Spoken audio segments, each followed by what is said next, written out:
توشہ خانہ کیس چلا گیا، اس میں جی اب توشہ خانہ میں ڈسکوالیفائی کر دیتا ہے، وہ وکیل جا کے اس سے پوچھ رہا ہے کہ کس بیسس پہ ایک الیکشن کمیشن نے ڈسکوالیفائی کر دی، کیوں جی وہ وہاں نواز شریف کا حکم آیا ہوا ہے کہ عمران خان کو ہمیں اکٹھا لیول پلینگ فیلڈ دو۔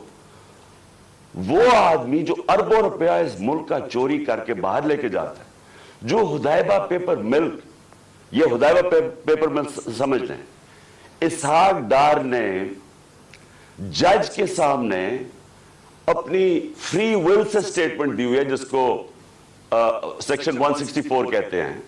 164 بیان جو ہے وہ جیل میں نہیں دیا جاتا، وہ آپ جج کے سامنے جا کے کنفیس کرتے ہیں کہ یہ میں نے کیا ہے۔ تو یہ 25 اپریل 2000 میں اسحاق ڈار وہاں بیان دیتا ہے کہ میں شریف خاندان کے لیے پیسے چوری، ان کے چوری کا پیسہ منی لانڈر کرتا ہوں انگلینڈ۔ وہاں قاضی فیملی کے بینامی اکاؤنٹس کھولے جاتے ہیں، شریف فیملی کا وہاں سے، اور پھر ریمیٹنسز دکھا کے پاکستان آتا ہے اور شریف فیملی کے اندر چلا جاتا ہے، یعنی سیدھی سیدھی چوری۔ حدیبہ پیپر مل پہ این آر او مل جاتا ہے، ڈسپائٹ کہ وہ اسحاق ڈار کہہ رہا ہے کہ میں کنفیس کر رہا ہے کہ میں منی لانڈرر ہوں شریف خاندان کا، اور ان کو بتا رہا ہے کہ کرپٹ ہے، این آر او مل جاتا ہے۔ وہ نواز شریف جو پھر ایونس فیلڈ اپارٹمنٹ اس کی پینما پیپرز کے اندر پکڑی جاتی ہے، تسلیم کر دیتا ہے ہماری ہے۔ اب پیسہ کدھر سے آیا وہ بتا نہیں سکتے، کبھی قطری خط آ جاتا ہے، پھر ایک کوئی فیک ڈیڈ آ جاتی ہے، ٹرسٹ ڈیڈ، وہ کلیبری فونٹ والی، جھوٹ پہ جھوٹ بولے جا رہے ہیں۔ آج تک ایک ڈاکیومنٹ نہیں بتائی کہ لندن کے سب سے مہنگے علاقے میں 4 اپارٹمنٹس آپ کی، جو آپ تسلیم کر رہے ہیں ہماری ہیں، اور کہہ رہے ہیں کہ جناب عمران خان کو اور مجھے ایک ہی طرح لیول پلینگ فیلڈ دو۔ عمران خان نے اپنے لندن کا فلیٹ 34-35 سال پہلے لیا، کرکٹ کھیلتا تھا انٹرنیشنل، عدالت نے جب مانگا سارا ریکارڈ دیا۔ ریکارڈ کا مطلب کہ ایک 40 سال کے کانٹریکٹس دکھائے کہ کدھر سے پیسہ آیا، کیسے فلیٹ خریدا، بیچا کتنے کا، منی ٹریل پاکستان بینکوں کے تھرو پیسہ آیا، اور مجھے اس سے کمپیئر کر رہا ہے جو اربوں روپے کی پراپرٹیز باہر رکھی ہوئی ہیں، بیٹوں کی پراپرٹی باہر ہے، وہ بیٹا علیحدہ، وہ جو حسن شریف، وہ بتا ہی نہیں سکتا کہ 9-10 ارب کے گھر کدھر سے آیا، اور وہ کہہ رہا ہے کہ لیول پلینگ فیلڈ۔ تو لیول پلینگ فیلڈ کیا ہے کہ الیکشن کمیشن اب مجھے ڈسکوالیفائی کرے، اور وہ ڈسکوالیفائی کرے توشہ خانہ کیس۔ اب کو 8 دفعہ الیکشن کمیشن نے ہمارے پی ٹی آئی کے خلاف فیصلہ دیا، 8 دفعہ ہم عدالت میں گئے ہیں، اور 8 دفعہ عدالت نے اوور ٹرن کیا الیکشن کمیشن کا فیصلہ۔ اب ہم پھر عدالت میں جائیں گے، اور میں آپ کو یقین دلاتا ہوں کہ اس کو اتنی شرمندگی ہوگی، اور اس میں شرم نہیں ہے اس الیکشن کمیشن میں، کیونکہ یہ نون لیگ کے گھر، نواز شریف کے گھر کا نوکر ہے، اور بھی ہینڈل ہوتا ہے پیچھے سے۔ یہ بالکل یہ اس کے اوپر میں پھر کیس کروں گا، ہر جانا کروں گا اس کے اوپر، کہ اس کے میرے پر غلط الزام لگایا ہے۔ اور پھر ایف آئی اے کیسز کر رہی ہے۔ ایک پولیٹیکل پارٹی جس نے لیگل فنڈ ریزنگ کی ہے پاکستان میں، وہ تحریک انصاف ہے۔ 40,000 کا ہمارا ڈیٹا بیس ہے، کسی پارٹی کے پاس ہے ہی نہیں، ان کے پاس کوئی ڈیٹا بیس ہی نہیں ہے۔ اچھا، وہ ان سے پوچھ ہی نہیں رہا کہ کدھر سے آپ نے پیسے اکٹھے کیے، جس پارٹی نے پیسے اکٹھے کیے ان سے پوچھ رہا ہے۔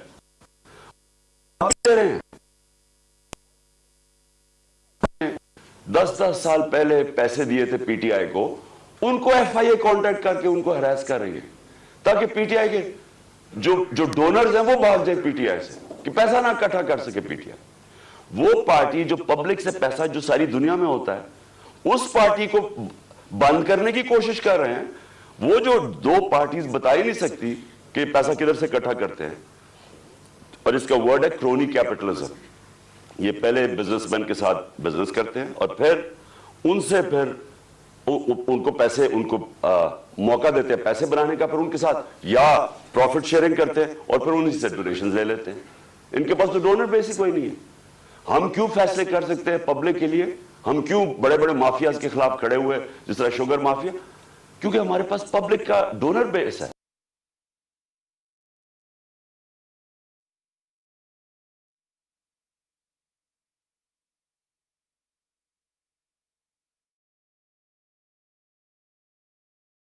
Chairman P T I Imran Khan کا ویڈیو خطاب. انہوں نے کہا کہ یہ لوگ ای وی ایم نہیں آنے دیں گے کیونکہ انہوں نے ہر حلقے میں ووٹ رجسٹرڈ کروا رکھے ہیں.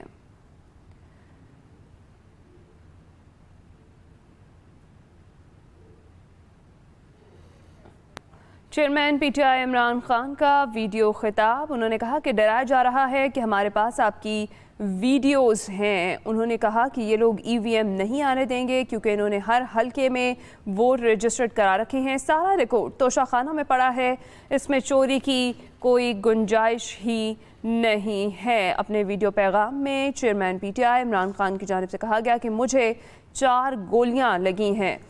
چیئرمین پی ٹی آئی پر کل قاتلانہ حملہ کیا گیا. ان کے حقیقی لانگ مارچ کے دوران آج ان کی جانب سے ویڈیو خطاب جاری کیا گیا. انہوں نے کہا کہ پتہ چل گیا تھا کہ انہوں نے گجرات یا وزیر آباد میں مارنے کی پلاننگ کی ہے. انہوں نے ہمارے خلاف 3 لانگ مارچ کیے, ہم نے تو کسی کو نہیں روکا. عمران خان کی جانب سے اپنے ویڈیو خطاب میں کہا گیا کہ ہم نے آئین اور قانون کے مطابق ان کو لانگ مارچ کی اجازت بھی دی تھی. Chairman P T I Imran Khan کی جانب سے کہا گیا کہ انہوں نے ہم پر وحشیانہ تشدد کیا, خواتین تک پر شیلنگ بھی کی گئی ہے.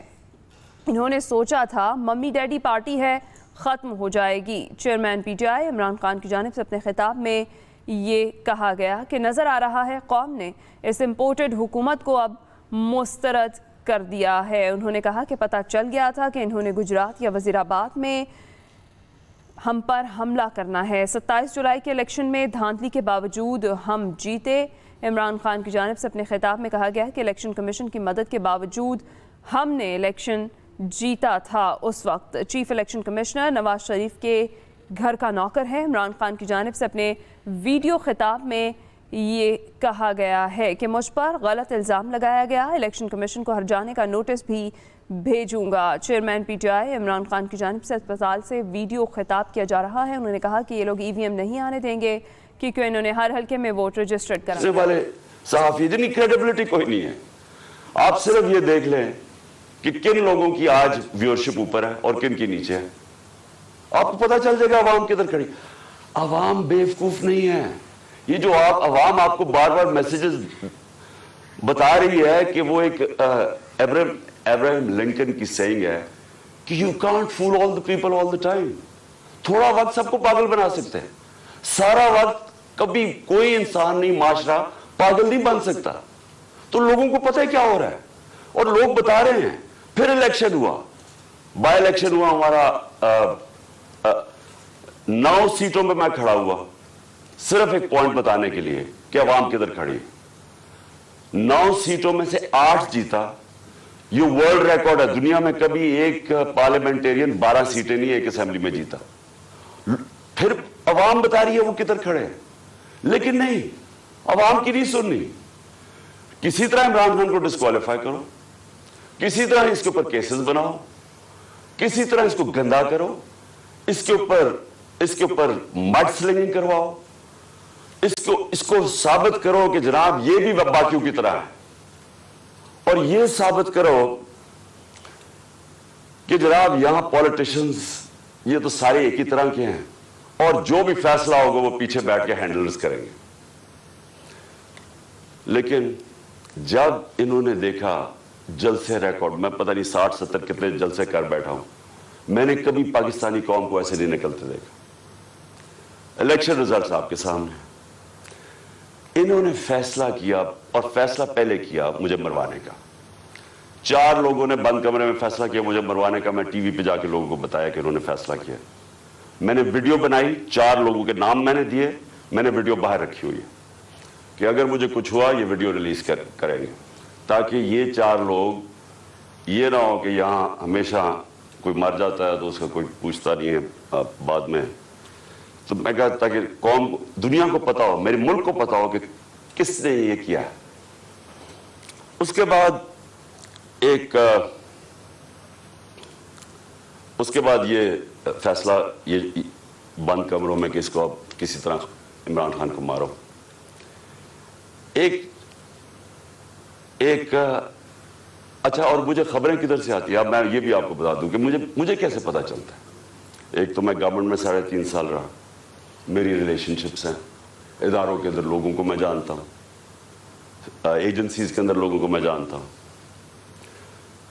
ویسے جو اداروں کے اندر، سارے اداروں کے اندر جو باہری اکثریت ہے، وہ سب متنفر ہے جو ہو رہا ہے پاکستان کے ساتھ، جو انہوں نے 6 مہینے میں کیا ملک کے ساتھ، جو مہنگائی کے اندر لوگوں کے حالات ہیں، معیشت نیچے جا رہی ہے، انڈسٹری نیچے جا رہی ہے، ایکسپورٹس نیچے جا رہی ہے، ٹیکس کلیکشن نیچے جا رہا ہے، ریمیٹنسز نیچے جا رہی ہے، جو کسان ہیں، جو ریکارڈ ہماری 17 سال میں گروتھ ریٹ تھی ایگریکلچر میں، زراعت میں 4.5%، وہ آج نیچے چلے گئے۔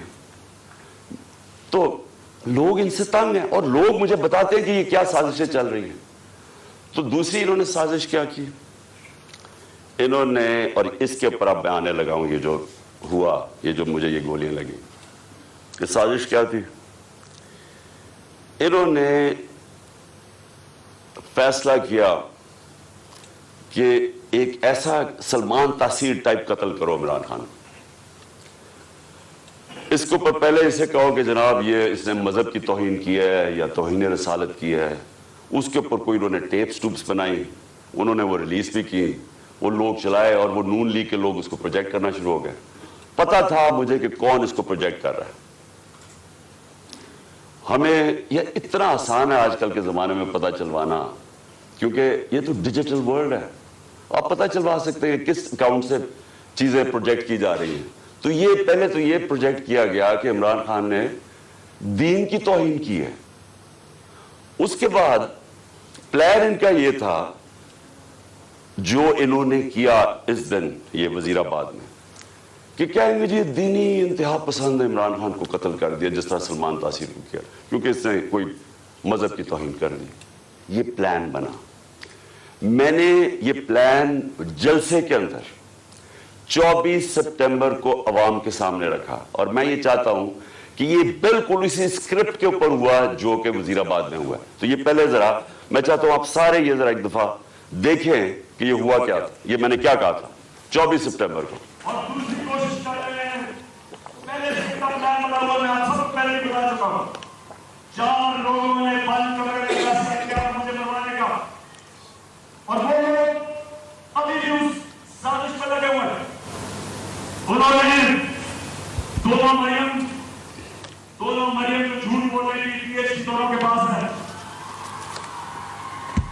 ان کو جاوید الدین کو انہوں نے ان سے پریس کانفرنس کروائی، اور پریس کانفرنس کروائی ایسی کہ عمران خان خدا نہ خواستہ اس نے مذہب کی توہین کی ہے، اور پھر ان کی کوشش ہے کہ اس کی وجہ سے اگر کوئی بھی میرے اوپر واردات ہو تو کہیں گے کہ مذہبی ضروری نے کر دیا، کہیں گے کہ کوئی دینی انتہا پسند ہے اس کو بات کرو۔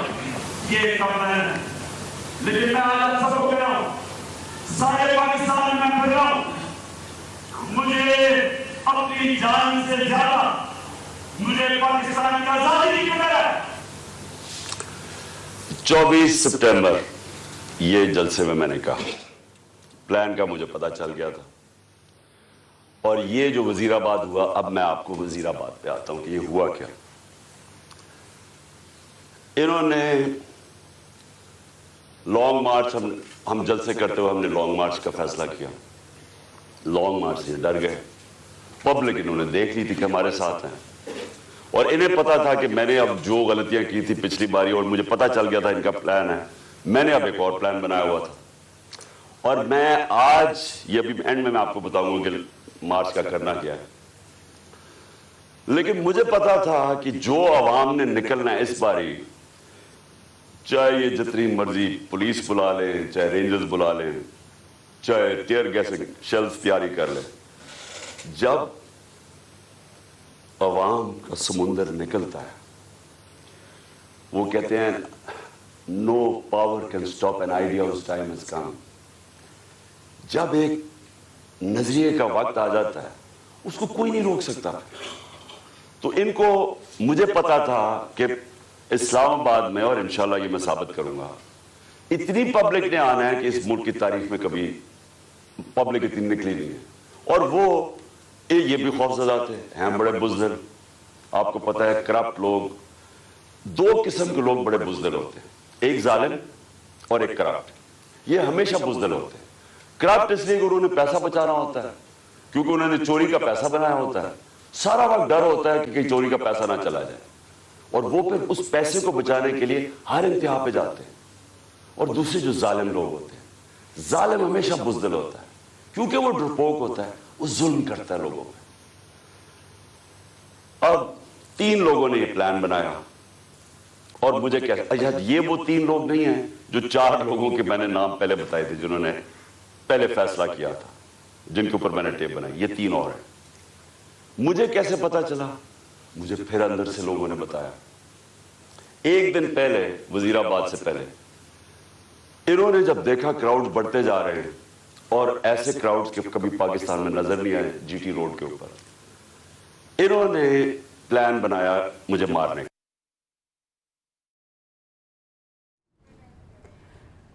Chairman P T I Imran Khan کا ویڈیو خطاب، ان کا کہنا تھا کہ ان کا پلان تھا قتل کے بعد کہیں گے عمران خان نے مذہب کی توہین کی ہے۔ جو کچھ وزیر آباد میں ہوا یہ 24 ستمبر کو بتا دیا تھا۔ عمران خان کی جانب سے کہا گیا کہ مجھے اندر کے لوگ بتاتے ہیں کہ سازش کیا ہو رہی ہے، اسلام آباد میں اتنی عوام آئے گی جتنی کبھی نہیں آئی ہوگی، 4 لوگوں نے بند کمرے میں مجھے مروانے کا فیصلہ کیا۔ Chairman P T I Imran Khan کا اپنے ویڈیو خطاب میں یہ کہنا تھا کہ مجھے اندر کے لوگ بتاتے ہیں کہ سازش کہاں ہو رہی ہے، ویڈیو بنا رکھی ہے، کہا تھا مجھے کچھ ہوا تو ویڈیو ریلیز کر دینا۔ انہوں نے فیصلہ کیا تھا سلمان تاثیر کی طرح میرا بھی قتل کروا دیا جائے گا۔ Chairman P T I Imran Khan کا ویڈیو خطاب، انہوں نے بتایا کہ ان لوگوں کا پلان تھا قتل کے بعد کہیں گے کہ عمران خان نے مذہب کی توہین کی ہے۔ 24 ستمبر کو جلسے میں بتایا تھا 4 لوگوں نے مجھے مروانے کا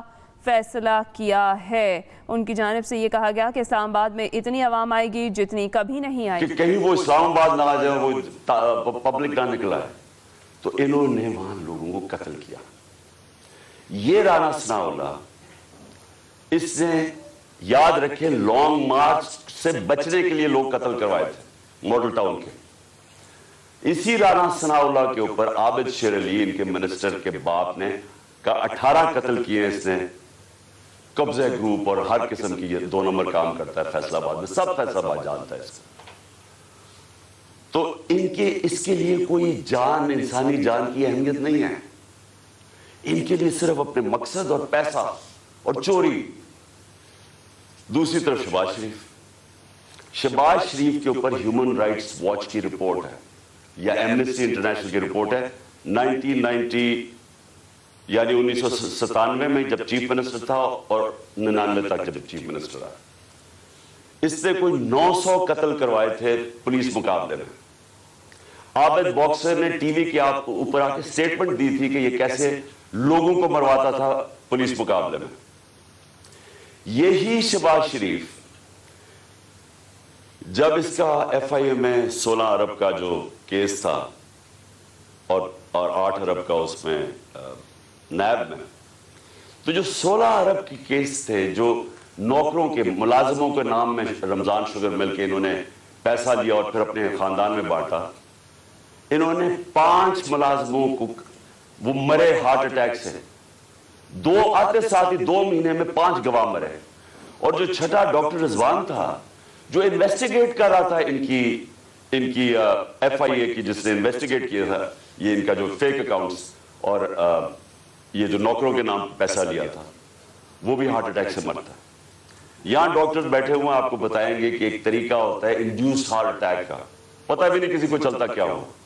تو کبھی